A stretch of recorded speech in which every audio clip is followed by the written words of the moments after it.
What's up guys? So for this day, try natin mag-solve ng isang problem about electrical transients. So meron tayong problem dito. What is the quality factor Q of an RLC series circuit having R equals 5 ohms, L is equal to 10 millihenry, and C is equal to 100 microfarads. Okay, so para ma-solve natin yung quality factor for an RLC series circuit, no? So meron tayong formula dyan. So Q is equal to 1 over R square root of L over C. So ito yung formula natin, no, for RLC series circuit quality factor.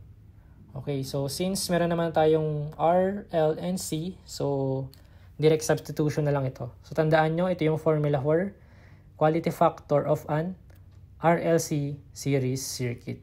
Okay? So, solve natin. 1 over R, 5, square root of L. So, 10 milli.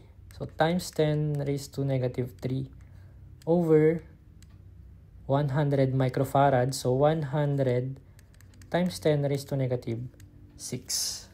So, solving for Q. Solve natin.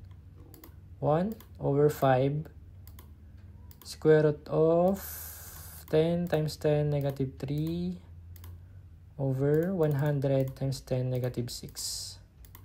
Okay, so ang sagot natin is 2. So wala tayong unit for this problem, no? Since quality factor unitless ito. Okay, so ang sagot natin for this problem is 2 or letter B.